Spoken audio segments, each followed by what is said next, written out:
শোনো ভার্গবী, পুলিশ কিন্তু তোমার সাক্ষ্যের উপরে নির্ভর করে আছে। পুলিশকে কিন্তু সবটা বলতে হবে, মানে তুমি কিভাবে এখানে এলে পুরো বৃত্তান্তটা জানাতে হবে পুলিশকে।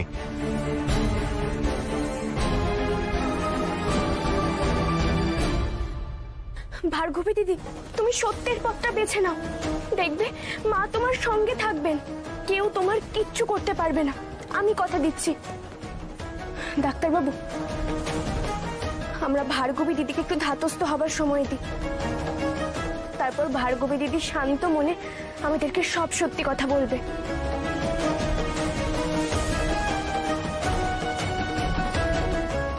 আমি একটু বাইরে যাচ্ছি, খোলা হাওয়ায়।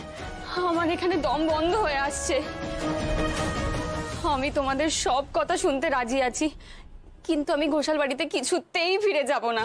কিন্তু তুমি সেখানে না গেলে যাবে কোথায়? দেখো ভার্গবী, গৌরী যেটা বলছে সেটা প্লিজ শোনো। আর আমি তোমাকে আশ্বস্ত করছি যে ওই বাড়িতে গেলে তোমার কোনো ক্ষতি হবে না। অন্য কোথাও না গিয়ে ভার্গবী আমাদের সাথে চলো, তুমি ওখানে সুরক্ষিত থাকবে, আমি কথা দিচ্ছি। আমাদের সঙ্গে চলো, আমরা তো আছি তোমার জন্য। আমি বাইরে আছি। রেশান, ব্যাপারটা তো খুব জটিল মনে হচ্ছে। ও তো ঘোষাল বাড়িতে যেতেই চাইছে না, কাকে ভয় পাচ্ছে এত? আর ও এখানে এলোই বা কি করে? ও তো দিদির শিষ্যা ছিল। হ্যাঁ ছোটকা, আর পিসিমণি ওকে এখানে পাঠিয়েছে। দিদি? দিদি ওকে এখানে পাঠিয়েছে? কি বলছিস? এই কথাটা আমি নিজের কানে শুনেছিলাম ছোটকা, আমিও তোমাদের মতো খুবই অবাক হয়েছিলাম, কিন্তু তারপর বুঝেছি যে এই আশ্রমে নিয়ে আসা মানে শাস্তি দেওয়া। এখানে এদেরকে বন্দি রেখে অন্যায় কাজ করানো হয়, এ তো নরক যন্ত্রণার সমান। ভার্গবী কি এমন করেছিল যার জন্য শৈলমা ওকে এরকম শাস্তি দিল? আর এরকম শাস্তি দেবেনি বা কেন? এই ধৈর্যটি বাবা শৈলমার কানেকশনটা ঠিক কি বলতো? একটা কানেকশন তো আছে, আমি খবর পেয়েছি। দিদি এখানে প্রায় আসতো, আর দুজনে দরজা বন্ধ করে অনেকক্ষণ মিটিং করতো।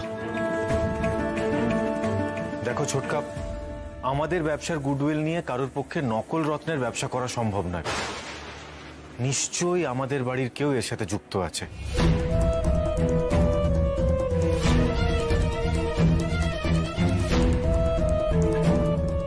তার মানে কি দিদি? না ছোটকা, এখন এ নিয়ে কিছু বলো না। আমার জীবনটা পুরো পাল্টে গেছে। আগে আমি সংসার সম্পর্কে উদাসীন, সম্পূর্ণ আপন ভোলা টাইপের একটা মানুষ ছিলাম। সারা দিন শুধু নিজের কাজ নিয়ে ব্যস্ত। আর তারপর আমার জীবনে তুমি এলে গৌরী। আর তারপর থেকে জানো, আমার জীবনটা পুরোপুরি পাল্টে গেছে। এখন আমার মন প্রাণ সব তোমার কাছে বাঁধা পড়ে আছে গৌরী। এই ছোটখাটো সাংসারিক দায়িত্ব নেওয়া, তোমার দেখাশোনা করা, এগুলো সব আমার কর্তব্য বলে মনে হয়। কিছুদিন আগেও যদি কেউ আমাকে বলতো যে কোনো ভণ্ড বাবাকে ধরবার জন্য ছদ্মবেশ ধরতে হবে, আমি কোনোদিনও রাজি হতাম না। তবে যাই বলো, বুড়ি সেজে তোমাকে কিন্তু বেশ মানিয়েছে।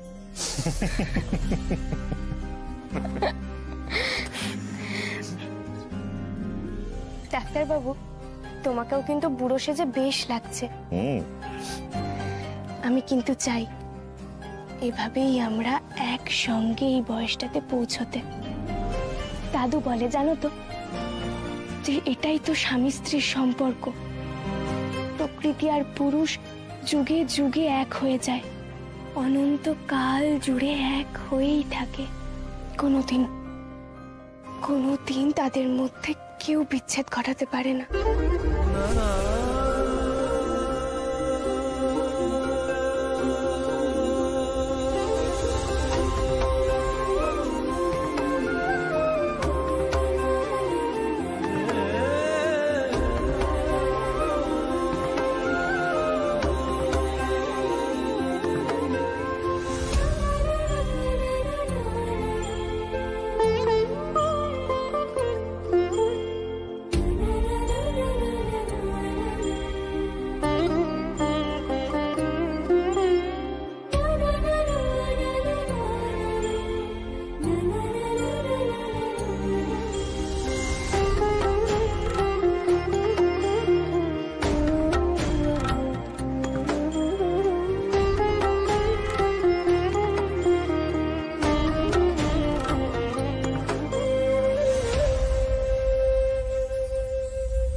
বাড়ির রত্ন বাড়িতেই ফিরে আসবে, আর যে অন্যায় করেছে সে ঠিক ধরা পড়বে।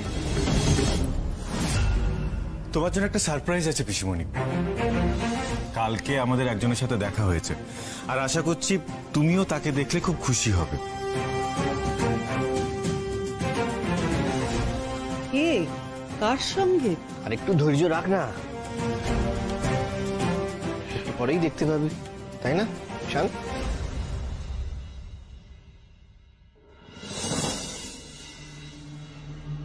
ভার্গবী, ভেতরে এসো।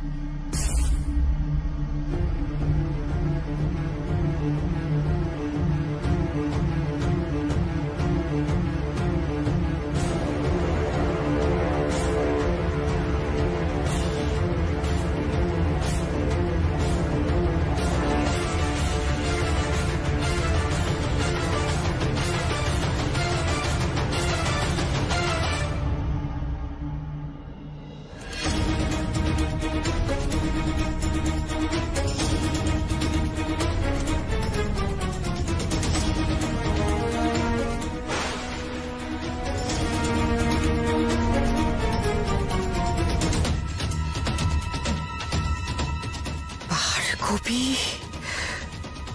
ও কি করে ফিরে এলো? ওকে ওকে সব বলে দিয়েছে ঈশানদের?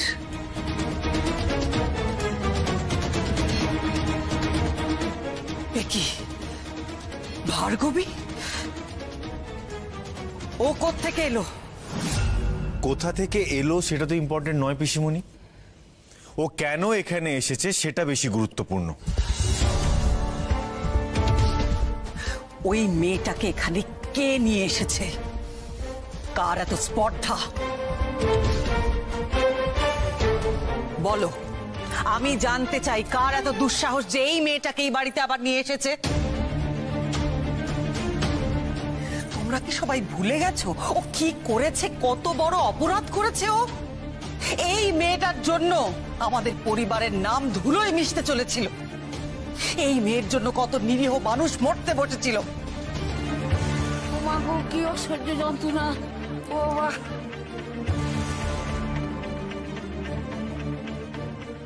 শৈলমা জেনে শুনে আমার উপর মিথ্যে দোষ চাপিয়েছিল নিজে বাঁচার জন্য। আমাকে পাঠিয়ে দিয়েছিল দুর্জটি বাবার আশ্রমে, বিনা দোষের শাস্তি দিয়েছিল। তুমি কি বলছো তুমি জানো? ঈশান, তুই এই কথাগুলো বলছিস তার মানে তুই বুঝছিস? তার মানে তুই তোর বাড়ির লোকদের দিকে আঙুল তুলছিস ঈশান, কিন্তু যার দিকে আসলে আঙুল তোলার কথা তাকে তো তুই কিছুই বলছিস না। আসল যোগসূত্রটা কার তুই বুঝতেই পারছিস না ঈশান। পিসিমণি, তুমি নিশ্চয়ই বলবে যে গৌরীর সাথে যোগসূত্র রয়েছে, এর পেছনে গৌরী রয়েছে, কি তাই তো?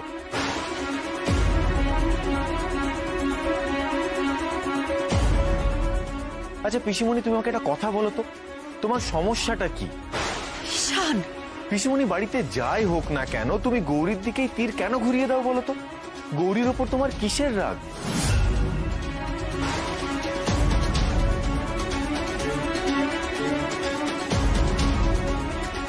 কিভাবে কথা বলছিস তুই আমার সঙ্গে? পিসিমণি, যেটা সত্যি আমি সেই কথাটাই বলছি। সত্যিটা কি সেটা বোঝার ক্ষমতা তোর এখনো হয়নি ঈশান, তাহলে তুই এই কথাগুলো বলতে পারতিস না। বাবা, তুমি আমাকে বলো তো, এই যে এত বছর আমাদের এই পারিবারিক ব্যবসা, কোনোদিন কেউ একটা কথা বলতে পেরেছে আমাদের বিরুদ্ধে? নকল রত্ন? আমি ভাবতে পারছি না। আর সত্যি যদি এরকম কিছু হতো তাহলে এতগুলো মানুষ এতগুলো বছর ধরে আমাদের এভাবে বিশ্বাস করতে পারতো? কবে আমাদের ব্যবসা বন্ধ হয়ে যেত। কিন্তু যেদিন থেকে এই মেয়েটা এই বাড়িতে পা রেখেছে সেই দিন থেকে সবকিছু গন্ডগোল হয়ে গেল। আমাদের ব্যবসা পড়তে শুরু করলো, আমাদের বদনাম হলো, আর তারপর একের পর এক অঘটন এই বাড়িতে। এখনো কি তোকে আমায় বুঝিয়ে দিতে হবে ঈশান আসলে আঙুলটা কার দিকে তোলা উচিত? ব্যাপারটা কিন্তু তাই নয় শৈলমা, আসলে গৌরী আসার পর থেকেই সব সত্যিগুলো জানা যাচ্ছে। আগে তো কিছুই জানা যেত না, সব ধামাচাপা পড়ে যেত। ছোট বৌমা, ছোট কাকিমণিকে চুপ করিয়ে কি হবে ছোট দাদু? কথাটা কি খুব ভুল বলেছে? চুপ করো তুমি। তোমার উদ্দেশ্য কি আমি খুব ভালো করে বুঝেছি গৌরী। তুমি আর ভার্গবী তোমরা দুজনে আসলে হাত মিলিয়েছো। তোমরা দুজনেই চাও আমাদের পরিবারের বদনাম হোক, আমাদের সর্বনাশ হোক, তাই তোমরা দুজনে মিলে একসঙ্গে এসব প্ল্যান করেছো। আসলে তুমি ভার্গবীকে এখান থেকে ধূর্যটি বাবার আশ্রমে পালিয়ে যেতে সাহায্য করেছিলে, আর এখন নিজের প্রয়োজন বলে আবার ঠিক সুযোগ বুঝে ওকে ওখান থেকে বার করে নিয়ে এসেছো এই নাটকটা করবে বলে। আর এখন এই বাড়ির লোকের উপর তুমি দোষ চাপাচ্ছ। না শৈলমা, তুমি ভয় পেও না ভার্গবী দিদি, আমি তো আছি, ভয় পেও না। পিসিমণি, আর এই সমস্ত রাগারাগি করে না কোনো লাভ নেই। ডক্টর ঘোষাল,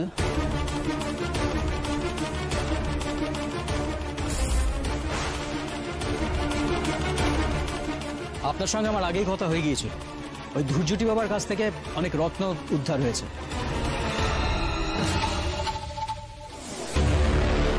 এখনো জিজ্ঞাসাবাদ করা হচ্ছে। সর্বনাশ! ধূর্যটি বাবা কি পুলিশের কাছে মুখ খুলেছে নাকি? সব বলে দিল নাকি? ধূর্যটি বাবা কি জানিয়েছে যে ওর সঙ্গে আর কে কে ছিল? না, এখনো সেরকম কিছু বলেনি, তবে আমরা চেষ্টা করছি যত তাড়াতাড়ি সম্ভব ওর মুখ থেকে কথা বের করা। আর হ্যাঁ, আমরা এই রত্নগুলো নিয়ে এসেছি। আপনারা যে কমপ্লেন লিখিয়েছিলেন তার বেসিসে মনে হচ্ছে এগুলো আপনাদের।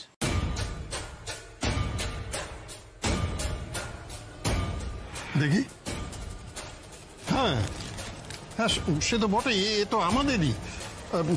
Thank you, thank you.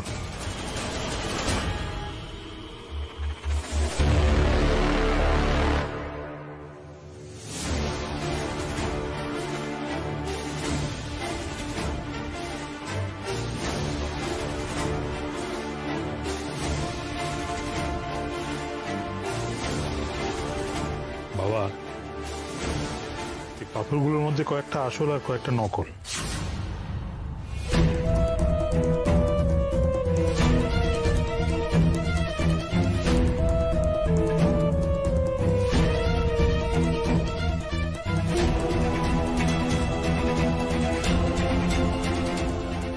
সে কি, আমাদের রত্ন নকল? কই দেখি। দেখো বাবা,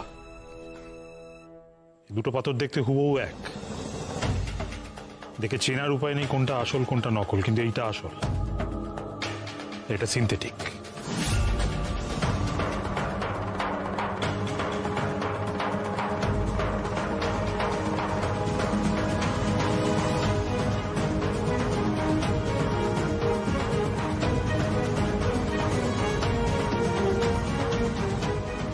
হ্যাঁ তাই তো। না না না, তোমাদের কোথাও ভুল হচ্ছে। আরে বাবা, আমাদের স্টকে নকল রত্ন আসবে কোত্থেকে? না না রসময়, আমার ভুল হতে পারে, আমার তো বয়স হয়েছে, কিন্তু শান্তনুর কখনো ভুল হবে না। ওর জহুরির চোখ, ও যখন বলছে এর মধ্যে নকল রত্ন আছে, তখন নিশ্চয়ই তাই আছে।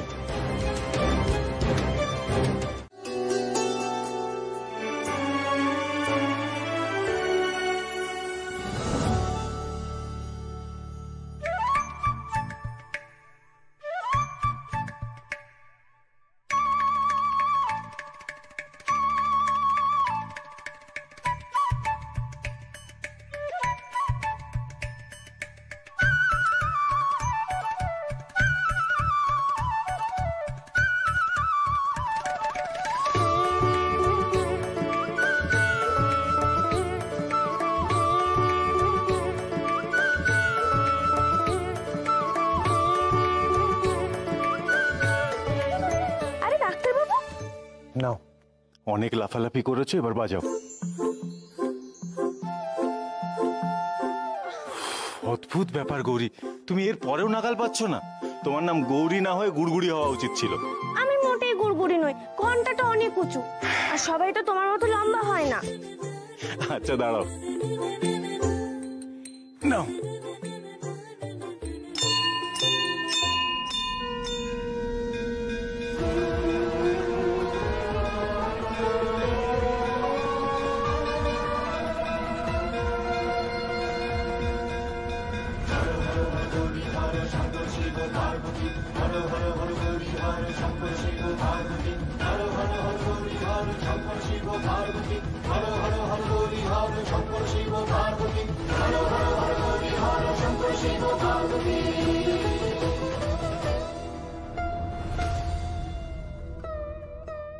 তুমি বেরোচ্ছ ডাক্তারবাবু? হ্যাঁ গৌরী, আমি আগে হসপিটালে যাব, সেখান থেকে একেবারে থানা হয়ে ফিরবো। আচ্ছা শোনো, আজকে কিন্তু পুলিশরা আসবে জিজ্ঞাসাবাদ করতে, সেটার জন্য রেডি থেকো। আর গৌরী, ওরা কিন্তু তোমাকেও প্রশ্ন করবে, তাই তুমি যা যা জানো সেগুলো বলার সময় কিন্তু এবার হয়ে গেছে, ঠিক আছে? আসছি আমি। এসো, সাবধানে যাও।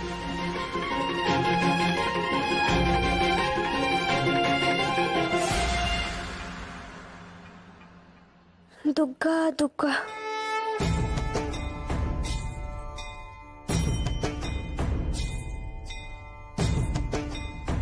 ঠিকই বলছি, আমি শুধুমাত্র গৌরীর কথায় বয়ান দিতে রাজি হয়েছিলাম। আমি জেলে থাকলে বেঁচে যাব, কিন্তু ও বাড়িতে গেলে আমি মরে যাব। তো তুমি কি বলছো ভার্গবী? ওই বাড়িতে তোমাকে কে মারবে? আপনারা বুঝতে পারছেন না, আমার খুব বিপদ। আমি এই যে পুলিশের কাছে বয়ান দিয়েছি, এরপর ওরা আমাকে... আপনাকে কি বলুন? আপনি আমাকে থানায় রাখুন, জেলে ভরুন, কিন্তু ও বাড়িতে আমি যাব না। আমি আপনার কাছে হাত জোড় করছি। কিন্তু এভাবে তো বিনা অপরাধে কাউকে থানায় বা জেলে পাঠানো যায় না, ব্যাপারটা বুঝুন। দেখো ভার্গবী, আমি তোমাকে বলছি ভয় পাওয়ার কোনো কারণ নেই। তুমি নিশ্চিন্তে থাকো, তোমার কোনো ক্ষতি হবে না। নিশ্চিন্ত হই কি করে? আমি যা থানায় বয়ান দিয়েছি, তারপর ও বাড়িতে ঢুকলে শৈলম আমাকে প্রাণে মেরে ফেলবে। আমি আর বাঁচবো না, কেউ আমাকে বাঁচাতে পারবে না। ভালোই হলো আপনারা সকলেই প্রায় এখানে আছেন। আপনাদের ব্যবসার মধ্যেই ঝুটা রত্নের কারবার চলে।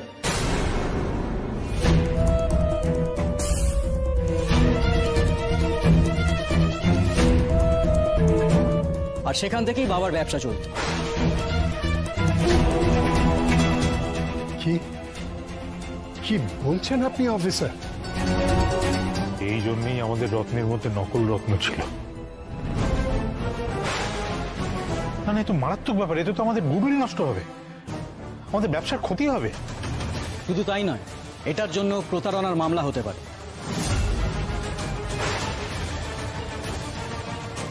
কিন্তু আমাদের ব্যবসার মধ্যে যে ঝুটা রত্নের ব্যবসা চলে, এর কোনো প্রমাণ পেয়েছেন আপনারা?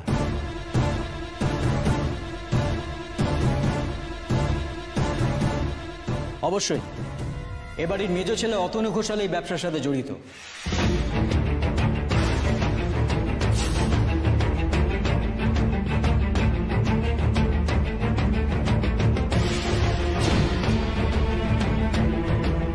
একবার তো ধরাও পড়েছিল।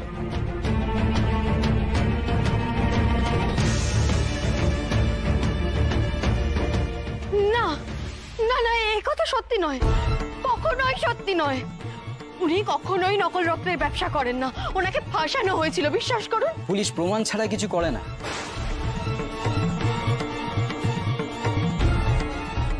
মেজো খোকা, মেজো খোকা সত্যি এই নকল রত্নের কারবার করে? আমার এতদিনের ব্যবসা এই সব হচ্ছে, নকল রত্নের ব্যবসা চলছে।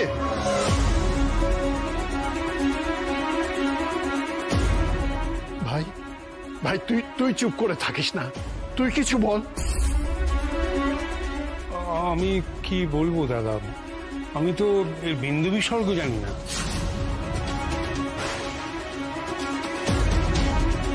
অতনু ঘোষাল এই মুহূর্তে শহরের বাইরে আছে, উনি ফিরলে যেন থানায় দেখা করে। বিশ্বাস করুন না অফিসার, আমার স্বামীকে মিথ্যা করে ফাঁসানো হচ্ছে। ও কিচ্ছু জানে না, ও জানলে আমাকে আমাকে নিশ্চয়ই বলতো। আমাদের এত পুরুষের ব্যবসা, এই ব্যবসার জন্যই আমাদের এত সুনাম। আজ আজ তার মধ্যে এমন পাক মিশেছে। আর সেই কাজ করেছে কিনা আমারই সন্তান। উনি নেহাতি চুনোপুটি, ওনাকে সামনে রেখেই ব্যবসাটা করা হয়। আমার পাশে ছিলে, এই বাড়ির অনেকজন আমার পাশে ছিল বলেই আমি এইটুকু কাজ করে উঠতে পেরেছি। কিন্তু কিন্তু আমি সবসময় দেখতাম যে আমি যখনই কিছু ভালো করতে গেছি কোনো না কোনোভাবে কিছু না কিছু করে সেটা খারাপ হয়েছে। আমি যখনই একটা ঠিক কাজ করতে গেছি কিছু করে হোক সেটা ভুল হয়েছে। আমি বুঝতে পারতাম না যে এটা কেন হচ্ছে, কিন্তু অনেক পরে আমি বুঝতে পেরেছি যে এইগুলো সব আগে থেকেই কষা থাকতো যাতে আমি সফল না হতে পারি।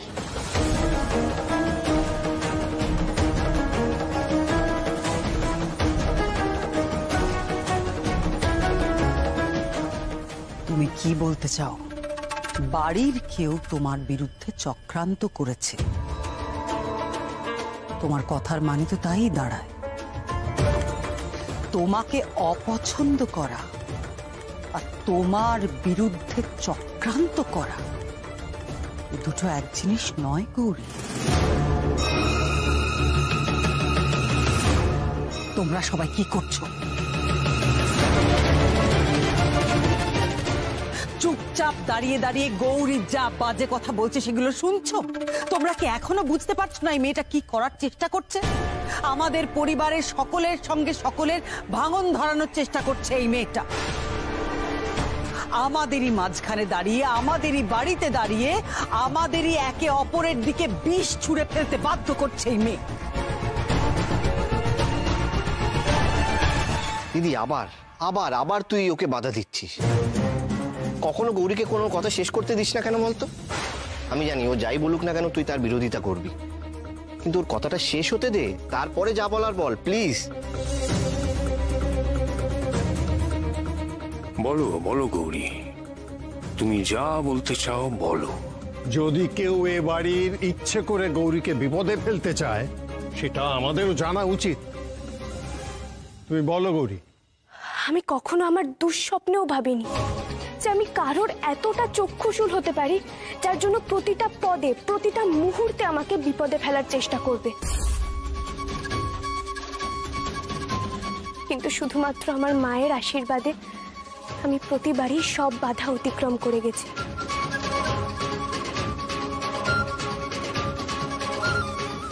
কিন্তু তারপরে এমন একটা ঘটনা ঘটে যেটা আমাকে ভিতর থেকে পুরো নাড়িয়ে দেয়।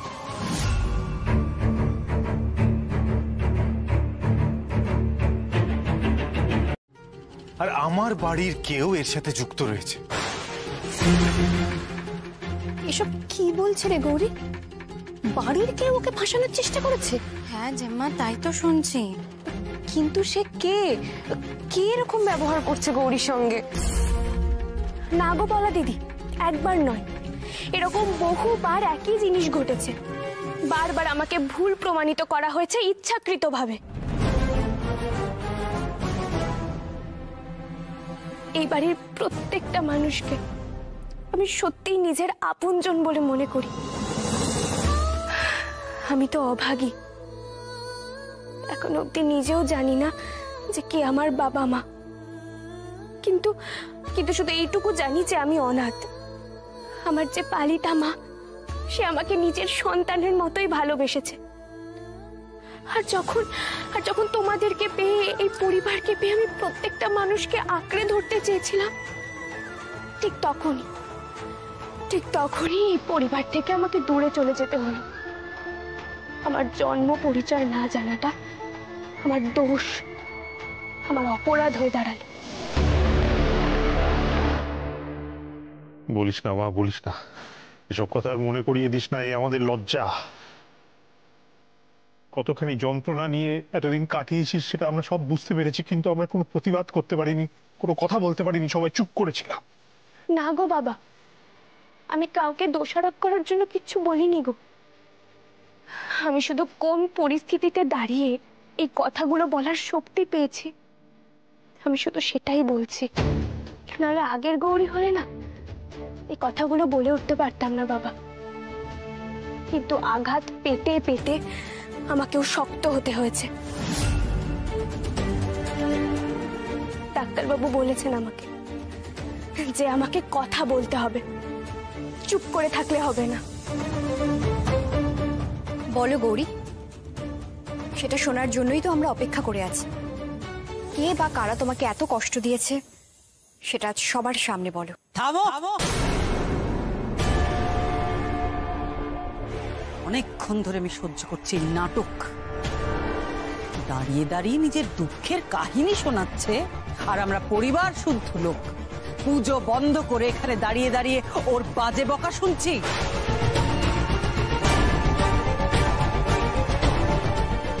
একটা কথা কিন্তু তোমায় বলতেই হবে গৌরী, এই গল্পগুলো কিন্তু তুমি দারুণ ভেবেছো, সত্যি তুলনা হয় না তোমার। তোমাদের দেখে আমি সত্যি অবাক হয়ে যাচ্ছি। এখনো তোমরা কেউ বুঝতে পারছো না গৌরীর আসল উদ্দেশ্য কি, ও কি করার চেষ্টা করছে। দাঁড়িয়ে আমাকে এতগুলো কথা বলতে পারে, আমাকে অপমান কি করে করতে পারে ও? দিদি, আমাদেরও তোর ওপর সন্দেহ ছিল, আর আজকে সেই সন্দেহটা সত্যিতে পরিণত হয়েছে। সব তীর কিন্তু তোর দিকে ইঙ্গিত করছে। তুই যে গৌরীকে পছন্দ করতিস না বা করিস না সেটা আমরা সবাই জানি, আর কোনো জিনিস পছন্দ না হলে তুই কি করতে পারিস সেটা আর কেউ জানুক না জানুক আমি খুব ভালো করে জানি। হ্যাঁ,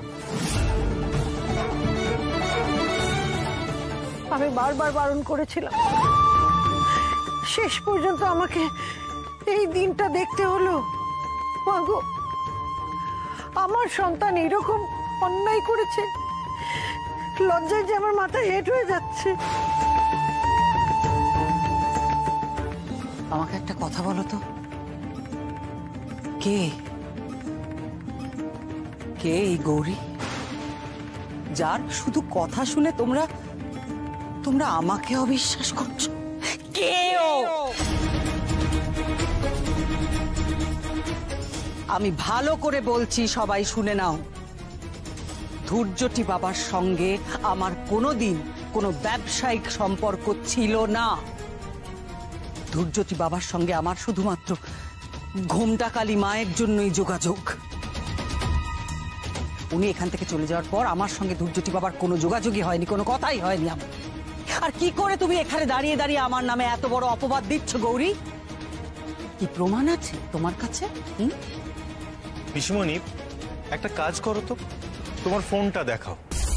ধৈর্যটি বাবার সাথে তোমার কথা হয়েছে কি হয়নি সেটা তো তোমার কল লিস্ট দেখলেই বোঝা যাবে, আর সেখান থেকে তুমি প্রমাণও করতে পারবে যে গৌরী মিথ্যে কথা বলছে।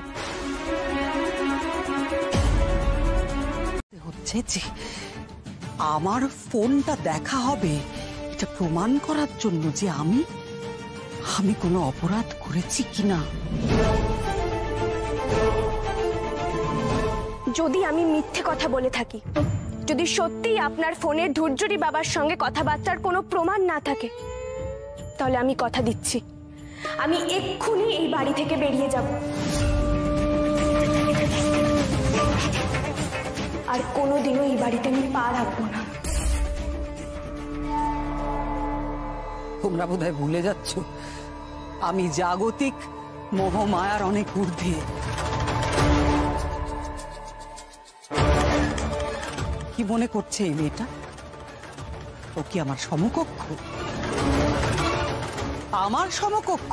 শৈলমার সমকক্ষ নাকি ও? যে আমি ওকে এখান থেকে দূর করার জন্য ওর বিরুদ্ধে চক্রান্ত কর? ওকে আমি ধর্তব্যের মধ্যেই ফেলি না। আর রইল প্রশ্ন নকল রত্নের ব্যবসা নিয়ে, হঠাৎ আমি নকল রত্নের ব্যবসা করতে যাবই বা কেন? আমার কি লাভ তাতে? অর্থ? মা গো, অর্থ দিয়ে কি হবে?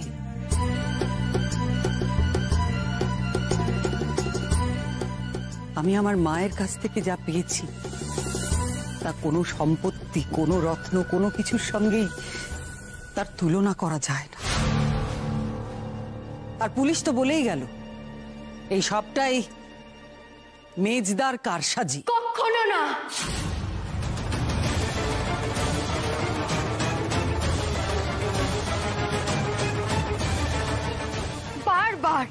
বারবার আমার স্বামীর বিরুদ্ধে একই অভিযোগ আনবেন আপনি? এটা হতে পারে না। তুমি চুপ করে থাকো। তোমার মতামত এখানে কে জানতে চেয়েছে? না শৈলমা, এবার আমি আর চুপ করে থাকবো না।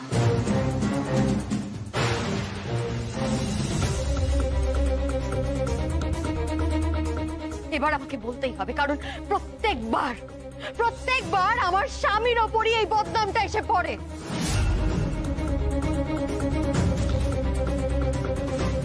তাকেই বারবার দোষের ভাগী হতে হয়। কিন্তু এটা তো সত্যি নয়, তাই না? হ্যাঁ, ওকে তো একবার জেলও কাটতে হয়েছে শৈলমা। কিন্তু আপনি তো খুব ভালো করেই জানেন সেই ক্ষেত্রে শুধুমাত্র ওর একার দোষ ছিল না, বরং এই কাজটা গৌরী তোমার অনেক আগে করা উচিত ছিল। দেখো গৌরী, তুমি তো একবর্ণ মিথ্যে কথা বলনি, যা বলেছ সব সত্যি বলেছ। তাহলে তোমার মধ্যে এই গ্লানি, এই অপরাধবোধ কেন জন্মাচ্ছে গৌরী? তোমার চোখে তো জল থাকার কথা নয়। ডাক্তারবাবু, অনেক সময় সত্যি এতটা কঠিন হয়, এত ভারী হয় যে তার ভার নেওয়া সম্ভব হয় না। সেই জন্য তো অনেকে বলে যে অপ্রিয় সত্য কথা বলতে হয় না সবসময়। আর গৌরী, সবাই এটাও বলে যে সত্য যতই কঠিন হোক না কেন সেটা বলে দেওয়া উচিত, তাতে আখেরে লাভই হয়। লাভ কি আদৌ হয় আমি জানি না, কিন্তু আমি খুব ভালো করে বুঝতে পারছি যে আজ আমি কষ্ট ছাড়া আর কিচ্ছু দিতে পারিনি ডাক্তারবাবু। দেখো গৌরী, যখন কেউ অসুস্থ হয় তখন তাকে আমরা ইনজেকশন দিই, স্যালাইন দিই, তেতো ওষুধ খাওয়াই। সেগুলোকে কি কষ্ট বলা চলে? রোগীকে সুস্থ করার জন্য এটুকু আমাদের করতেই হয়। ঠিক সেরকমই সত্য যতই কঠিন হোক না কেন তাকে সহজভাবে গ্রহণ করা উচিত। দেখো গৌরী, পিসিমণি যে কাজগুলো করেছে সেগুলো তো অন্যায়। আজ পিসিমণি আমাদের পরিবারের একজন সদস্য, শুধুমাত্র সেই জন্যই যা বলা হয়েছে সেগুলো আমাদের পরিবারের সদস্যদের মাঝখানে বলা হয়েছে। পিসিমণির জায়গায় অন্য কেউ থাকলে তাকে কিন্তু আজকে আইনের সামনে জবাবদিহি করতে হতো। অবশ্য পুলিশ তো তার মতন করে তদন্ত চালাচ্ছেই, আর সেই তদন্ত কোন দিকে যাচ্ছে সেটা তদন্ত শেষ না হলে কিছুই বোঝা যাচ্ছে না। গৌরী, আমি অনুমানও করতে পারছি না যে এই তদন্তের গতি প্রকৃতি ঠিক কোন দিকে যাচ্ছে। ডাক্তারবাবু, আমার খুব ভয় করছে গো। আমি সত্যি জানি না যে শৈলমা কেন এই অন্যায় কাজগুলো করেছে, কিন্তু আমার খুব ভয় করছে যে আরো বড় কোনো ঝড় না আসে এই পরিবারে। তুমি চিন্তা করো না গৌরী, কিচ্ছু হবে না। আমার তোমার উপর ভরসা আছে গৌরী। আর সবার মধ্যে যদি অন্ধকার ঘনিয়েও আসে গৌরী, আমি জানি তুমি তোমার সারল্য দিয়ে, ভালোবাসা দিয়ে, তোমার অন্তরের আলো দিয়ে সবার মনের অন্ধকার ঠিক দূর করে দেবে। তুমি দেখবে তোমার সংসার আবার ঝলমল করে উঠবে। তাই যেন হয় গো। আমি মায়ের কাছে সব সময় প্রার্থনা করি যেন সংসারটা আবার আগের মতো সুখের হয়। আরে গৌরী, এসব কি হচ্ছে বলতো? কি থেকে কি হয়ে যাচ্ছে? দাদা ঘরে গুম হয়ে বসে আছেন, কারোর সঙ্গে কথা বলছে না। আর এদিকে মেজ বউ কিরকম সকলের থেকে আলাদা হয়ে যাচ্ছে। এরকম কেন হচ্ছে বলতো? এ তো হওয়ার কথা নয়। ছোট ঠাম্মি, আমি তোমাকে কথা দিচ্ছি ছোট ঠাম্মি, এই বাড়িতে যে মনোমালিন্যের সৃষ্টি হয়েছে তা ঠিক কেটে যাবে। আমি বলছি, আমি আবার সব আগের মতো করে দেব। আমি কাউকে মন খারাপ করে একে অপরের থেকে দূরে সরে যেতে দেব না। এই ঘোষাল বাড়ি এক ছিল, এক থাকবে। তাই যেন হয় মা, তুই তাই কর, তোর উপর আমার ভরসা আছে। আমি যাই, ওদিকে রান্নাঘরে কাজ পড়ে আছে।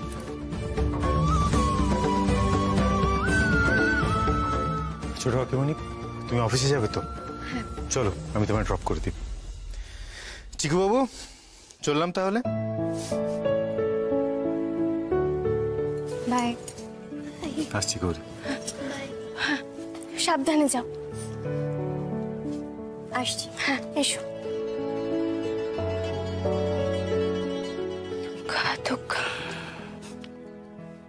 এবার কি করবে? আমি একটা কথা ভেবেছি চিকু বাবু,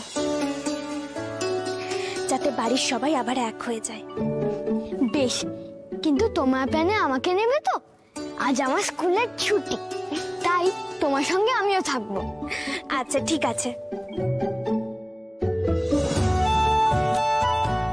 মেজো কাকিমণি যেভাবে পলা দিদি আর মুক্তা দিদিকে নিয়ে গেছে, সেভাবে আবার নিজেই নিয়ে আসবে আমাদের কাছে। তুমি দেখো চিকু বাবু। কি গো বৌদি, কেউ তো এলো না। সেটাই তো দেখছি ভাই, আমি তো সবাইকে ডেকে পাঠালাম, কিন্তু মাধুরী বোধহয় আবার নাক ডেকে ঘুমাচ্ছে দুপুরবেলা, আর দিদি ভাইরা ভেতর থেকে দরজা বন্ধ করে রয়েছে, তাই বোধহয় শুনতে পাচ্ছে না। দাদু ভাই, কি তখন থেকে মাধুরী মাধুরী করছো? হ্যাঁ, বড়দের নাম ধরে ডাকতে নেই, এটা জানো না? জেঠিমণি বলবে। এটা কিন্তু তোমার অভ্যেস হয়ে যাচ্ছে, আর কোনোদিন যেন না শুনে, বুঝেছো? সরি, আর করবো না। ও কাকিমা, আমার মনে হয় না মাধুরী আসবে বলে। ও তো কারোর সাথে কথাই বলছে না। আরে বাবা, গৌরী তো চেষ্টা করছে, আর মাধুরী আসবে না বলে দিল আর সেটা আমরা মেনে নিলাম, এটা তো হয় না। এভাবে কি সংসার চলে? একটু ধৈর্য ধরো না। আমি তো চাই মেজো আসুক, সবার সাথে স্বাভাবিকভাবে কথা বলুক, কিন্তু কাল থেকে যা হচ্ছে। ভাই, আর কিন্তু না। আমি তখন থেকে দেখছি, সেই আম মাখার সময় থেকে তুমি আম খেয়ে যাচ্ছ। এত খেলে তো পেটটা খারাপ করবে। আর না না, এরকম বললে হবে না। তুমি মনে করে দেখো, আগের বার মা আমাকে একেবারেই খেতে দেয়নি, আর তখন তুমি বলেছিলে এরপর এবার আমাকে পুরোটা খেতে দেবে। খাবে তো, কিন্তু একসাথে এতটা নয়। এখন একটু খেয়েছো, আবার পরে খাবে, কেমন?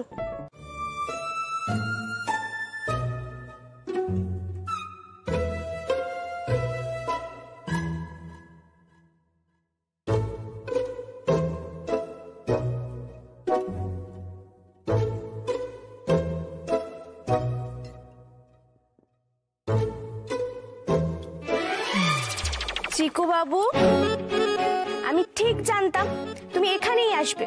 আমি সেই জন্যই তোমার পেছন পেছন এলাম। আচ্ছা চিকু বাবু, তোমাকে এতবার আমি বারণ করলাম, তাও তুমি আমার কথা শুনবে না। তুমি এত অবাধ্য তো নও। আমি কি করব? আমার যে আম মাখাটা খেতে দারুণ লেগেছে, আমি মোটেই বেশি খাইনি। আমার কিচ্ছু হবে না, আমি তোমাকে প্রমিস করছি।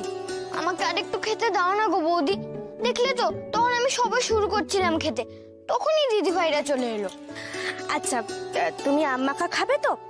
আমি আবার কাল তোমাকে খাওয়াবো। আজ তো অনেকটা খেয়ে ফেলেছো না, এবার তো সত্যি পেটটা খারাপ করবে। একটু দেবে না? একটু দাও না গো বৌদি, আমার খুব খুব খুব ইচ্ছা করছে খেতে। দেখো, আমার জিভ থেকে জল পড়ছে। চিকু বাবু, তুমি না সত্যি।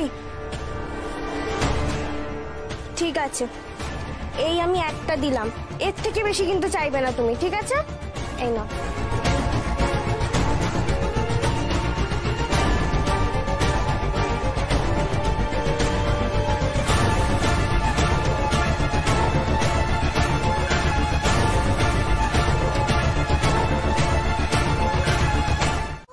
হ্যাঁ, কাঁদছে কেন? দাদু ভাই, কি হয়েছে তোমার? দেখো না কেমন একটা করছে। এই পলা, তুই এক কাজ কর না, দাদাভাইকে ফোনটা কর না। কেঁদো না দাদু ভাই। পলা দিদি, তুমি অন্য ডাক্তারকে ফোন করো। ডাক্তারবাবু খুব ব্যস্ত থাকবে, আর তুমি অন্য ডাক্তারকে ফোন করো। কি হয়েছে? কি হয়েছে কি চিকু বাবুর? হ্যাঁ, সবাই এত গোলমাল করছে কেন? এই ডাক্তারকে ফোনে পেলে? আরে পাওয়া যাচ্ছে না মানে কি? আমি এক্ষুনি ডেকে নিয়ে আসছি ওনাকে। আসছি বাবা। আমাকে একটু বলো না মনে করে, কি খেয়েছিলে তুমি? কি খেয়ে ওর এরকম হয়েছে তুমি বুঝতে পারছো না তাই না গৌরী?